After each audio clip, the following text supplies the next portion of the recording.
According to the U.S. State Department, Blinken's trip is largely focused on discussing with the allies how to build Ukraine's defense and deterrence capabilities.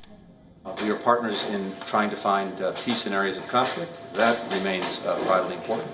And again, here in Europe, the solidarity that we have shown with other European partners in defense of Ukraine and against the Russian aggression, I think has been absolutely remarkable. Meanwhile, talking about Sweden joining the treaty, Norway's foreign minister said it must happen before the July summit, which will be held in Lithuania.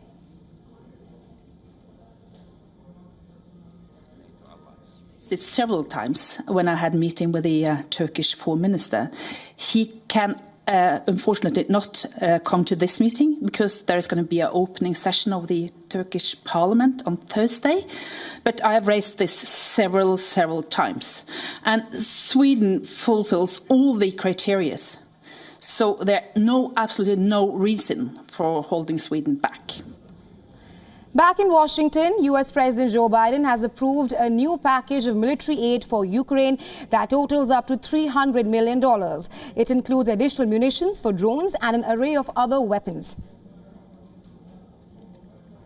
We will use that package that we're announcing today to provide Ukraine with additional munitions for Patriot air defense systems, which Ukraine has been deploying quite effectively, as well as more Avenger air defense systems, Stinger anti-aircraft systems, and ammunition, of course, for the HIMARS, artillery, and anti-armor systems that the United States continues to provide to Ukraine.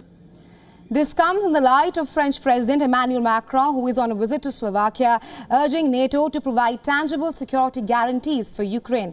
He also spoke about the possibility of peace in the coming few months. Today, we need to help Ukraine by all means to lead an effective counteroffensive. This is essential. This is what we are doing. We must intensify it, because what is at stake in the coming months is the very possibility of a chosen and therefore lasting peace. However, the French president expressed doubts about whether there will be consensus on Ukraine joining NATO or not. Russie restera la Russie avec les mêmes frontières et la même géographie. Et il nous faut, nous, lecture de sécurité crédible, y compris pour nous-mêmes. C'est pourquoi je suis favorable, et ce sera l'objet des discussions collectives dans les prochaines semaines, l'Europe de la défense, un pilier européen au sein de l'OTAN. For more on this, we're now being joined by Principal Diplomatic Correspondent Siddhant Sibal, who's joining us live from Oslo. Good to see you, Siddhant. Now, we saw on day one that the Ukraine-Russia war and the tensions in the Indo-Pacific dominated the talks. But talk to us about what will be on the agenda on day two of the NATO foreign ministers meet.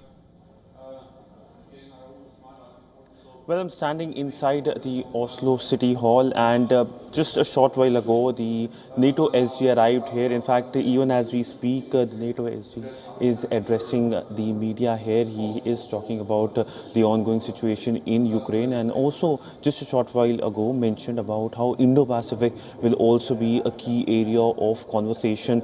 He's meeting the reporters here, and of course, we know that on the table will be issues like, of course, Russia-Ukraine conflict dominates, but also Kosovo, the membership of Sweden. We know that Sweden is keen to be member of the grouping, but there is resistance from countries like Turkey. And also, as we have been mentioning, and as the Norwegian foreign minister told WION, that the situation in Indo-Pacific remains an issue, an agenda, and of course, China's threat is something that needs to be talked about.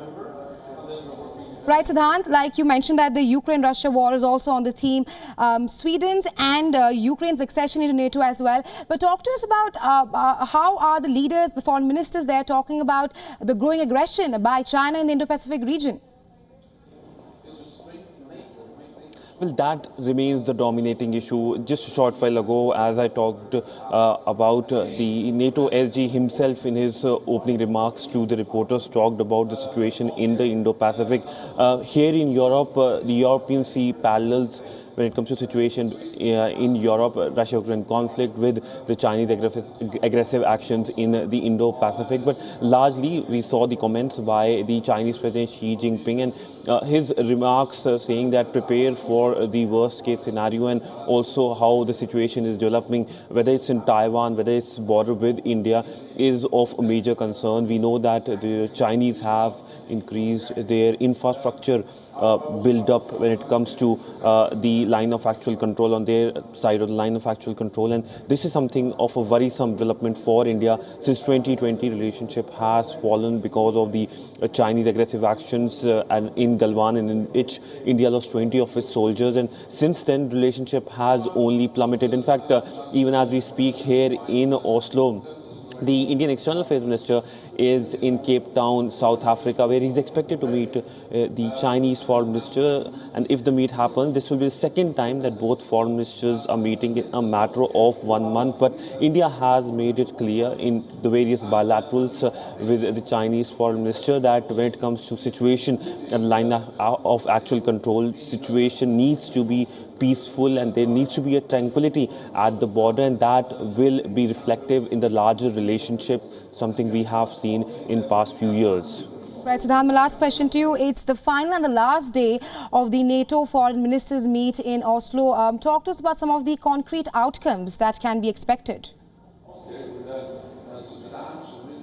Well, the focus of this informal meeting here in Sweden is the summit that happens in Lithuania in next few weeks. Now, this is build up to that, and this provides an occasion for the foreign ministers to have that informal conversations on range of issue.